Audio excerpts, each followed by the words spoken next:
इतकं रिअलिस्टिकली आणि इतकं ग्राउंडेडली इंजिनियर्स बद्दल कुठल्या मराठी सिनेमात भाष्य नाही केलेलं आहे.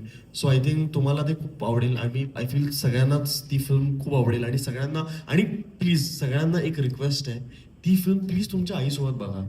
तुमच्या आईने आणि तुम्ही मिळून बघा. आय एम शुअर की it will be a fun ride for both of you. आणि आई नेहमी म्हणत असते, मला वेळ देत नाहीस, मला वेळ देत नाही. तर हा सिनेमा तुम्ही तुमच्या आईसोबत घालून तिला एक वेळ पण देऊ शकता. एक आपण टोकन जो देतो वेळ आईला, तो पण तुम्ही देऊ शकता आणि जेन्युइनली तुमचा वेळ चांगला जाईल आईसोबतचा तुमचा. सो आवर्जून बघा उत्तर. एक्सचेंज करायच्या काय